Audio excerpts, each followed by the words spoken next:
Hello दोस्तों, जय हिंद। तो दोस्तों,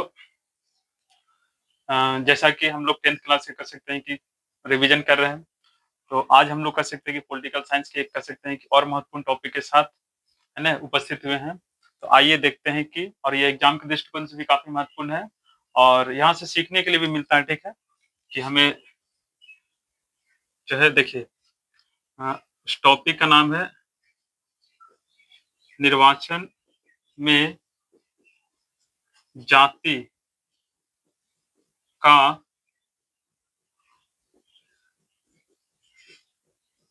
प्रभाव कम होना, ठीक है? काफ़ी कह सकते हैं कि एक सुंदर टॉपिक है। और इस टॉपिक से हमें कह सकते हैं कि आज की जो राजनीति है या आज के जो टाइम है ना? वहाँ उससे संबंधित कह सकते हैं हमें यहाँ पे कुछ जानकारी मिलता है। तो देखिए इसमें ये कहा जा रहा है और सिंपल देखिए इसी में आपका आंसर छुपा हुआ है। हमें कहीं से ढूँढने की ज़रूरत नहीं है। इसमें कह दिया है कि निर्वाचन में जाति का प्रभाव का कम होना। आपसे पूछा जाएगा कि निर्वाचन में जाति का प्रभाव जो है वो कैसे कम हुआ? ठीक है? किस प्रकार से जो है कि अभी के वर्तमान की जो राजनीति है उसमें जाति का जो प्रभाव है पहले की अपेक्षा क्या है? कम हो चुका है। तो सिंपल आपको ध्यान रखना है कि देखिए आज के समय में जो चुनाव होता है, ठीक है? तो उसमें लोग जो है जो वोट डालते हैं वो जाति-पात के आधार अथी यानी जाति के आधार पर, है ना? अब लोग कम वोट डालते हैं। अब लोग जाति से कहीं ज़्यादा जो है अब किसको महत्व देते हैं? तो जैसे शिक्षा हो गया, स्वास्थ्य हो गया, फिर कह सकते हैं कि जो आपका विकास हो गया, फिर कह सकते हैं कि रोज़गार हो गया। यानी आप कह सकते हैं कि आज की राजनीति में देखा जाए तो लोग जागरूक हो चुके हैं, लोग शिक्षित हो चुके हैं, है ना?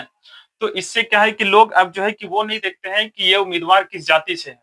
अब लोग ये देखते हैं कि ये उम्मीदवार जो है अच्छा है कि नहीं? ये हमारे लिए कह सकते हैं कि अच्छा काम कर सकता है कि नहीं? अगर वो हमारे लिए कह सकते हैं कि अच्छा काम कर सकता है, वो कह सकते हैं कि शिक्षित है, तो अब लोग उसको क्या करते हैं? वोट करते हैं। लेकिन थोड़ा-सा इसके पीछे चलिए, पहले क्या होता था कि चुनाव जो होता था तो किसी भी निर्वाचन क्षेत्र में, है ना? सबसे पहले राजनीतिक दलों के द्वारा ये वहाँ पर एक इस बात का ध्यान रखा जाता था कि जिस भी निर्वाचन क्षेत्र में जिस जाति की संख्या ज़्यादा होता था, तो उसी कह सकते हैं कि जाति से उम्मीदवार को खड़ा किया जाता था और इसलिए खड़ा किया जाता था क्योंकि उस जाति की वहाँ पर संख्या ज़्यादा है, तो उसे वोट मिलेगा और वो वहाँ से क्या है? जीतेगा। लेकिन अब क्या है? तो अब देखा जाए तो अब लोग जाति-पात क यानी जाति जो विभेद था या जात-पात की जो भावना था, उससे अब लोग क्या है बाहर निकल रहे हैं, ठीक है? तो इसके कारण कह सकते हैं कि निर्वाचन में जाति का जो प्रभाव है, वो अब कम होता हुआ दिखाई पड़ रहा है, ठीक है? अब उल्टा हो जाता है, अब कभी-कभी ऐसा होता है कि जिस किसी भी निर्वाचन क्षेत्र में जिस जाति की संख्या ज़्यादा है, तो उस जाति का उम्मीदवार हार जाता है और दूसरे जाति के जो उम्मीदवार है जिसकी संख्या वहाँ कम था, वो उम्मीदवार जीत कर के क्या चला जाता है। तो इसका सबसे बड़ा कारण क्या है कि अब जो लोग हैं, वो जाति-पात के आधार पर लोग वोट नहीं करते हैं क्योंकि लोग अब जागरूक हो चुके हैं, शिक्षित हो चुके हैं और वो अब शिक्षा, स्वास्थ्य, विकास, रोजगार, है ना? इन सारे कह सकते हैं कि मुद्दा को ध्यान में रख कर के, इन बातों का ध्यान में रख कर के लोग अब क्या करते हैं, चुनाव करते हैं या निर्वाचन में वोट डालते हैं। चूँकि आपको बताया गया था कि निर्वाचन क्या है? तो जनता के द्वारा वोट डाल करके अपने प्रतिनिधि को चुनने की जो प्रक्रिया होता है, उसी को क्या कहा गया? निर्वाचन। तो निर्वाचन में जो पहले जाति के आधार पर मतलब वोट डाला जाता था या जनता के द्वारा जाति के आधार पर अपने उम्मीदवारों को चयन किया जाता था, तो अब वो कम गया है। अब लोग जो है शिक्षा, स्वास्थ्य, विकास, रोजगार इन सारी चीज़ों पर ध्यान रख कर के अब वहाँ जाति को वो कह सकते हैं कि महत्व न देते हुए इन सारी चीज़ों पर क्या करते हैं, वोट करते हैं और अब यहाँ पर कह सकते हैं कि निर्वाचन होता है। तो इस तरह से देखा जाए तो आज के निर्वाचन में जो जाति का जो प्रभाव था, है ना? पहले की अपेक्षा, तो अब क्या हो गया है? तो कम हो गया है।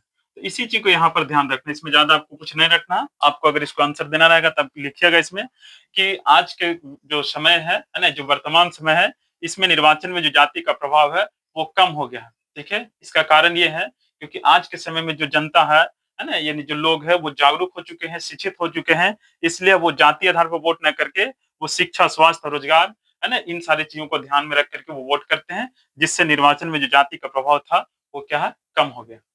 ठीक है? तो इस तरह से कह सकते हैं कि इसको आपको ध्यान रखना और ये कह सकते हैं कि आपका 10th क्लास के अगर आप विद्यार्थी हैं, तो 10th क्लास के ही कह सकते हैं कि ये पॉलिटिकल साइंस का एक महत्वपूर्ण आपका क्वेश्चन भी है और साथ में देखिए आज के समय में जो बिहार में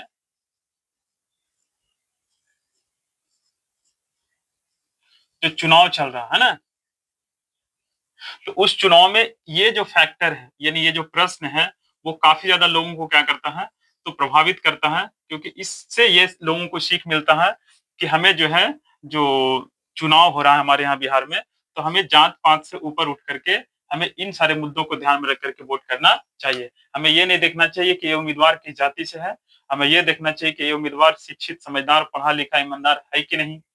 इसमें वो कर सकते हैं कि क्षमता, है ना? ये वो स्किल है कि नहीं कि जिससे ये हमारे कर सकते हैं कि क्षेत्र का डेवलप कर सकता है, या कर सकते हैं कि हमारी जो समाज है उसमें शांति बनाए रख सकता है, या लोगों का कल्याण या ख्याल कर सकता है।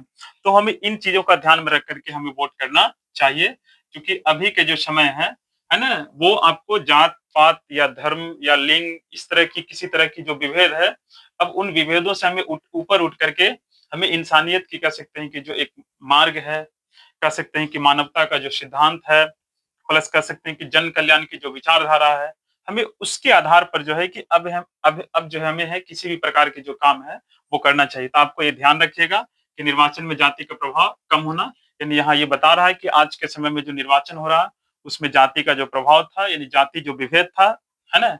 वो अब कम होता हुआ दिखाई पड़ रहा है। इसका कारण ये है कि लोग अब शिक्षित हो गए हैं, जागरूक हो गए हैं, जिसके कारण अब लोग जाति के आधार पर भेदभाव नहीं करते हैं, और वो जाति के आधार पर वोट भी नहीं करते हैं, ठीक है? तो अब उनका वोट करने का जो आधार है, वो शिक्षा, स्वास्थ्य, रोजगार, ठीक है? इन सारी चीज़ों पर वो क्या करते हैं, वोट करते हैं, इसलिए अब निर्वाचन में जाति का जो प्रभाव है, वो कम हो गया, ठीक है?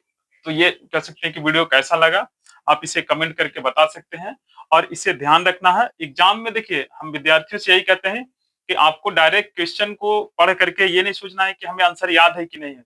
आपको ये देखना है कि वो क्वेश्चन के जो शब्द है, वो हमसे क्या पूछ रहा है? उस शब्द का जो मतलब है, वो क्या निकल रहा है? आप उसके आधार पर भी क्या कर सकते हैं, आंसर लगा सकते हैं, इसमें आपको रटने की ज़रूरत नहीं, ठीक है? तो आज का ये महत्वपूर्ण टॉपिक था, इसको ध्यान रखिएगा, फिर मिलते हैं अगले नेक्स्ट वीडियो में, तब तक के लिए जय हिंद।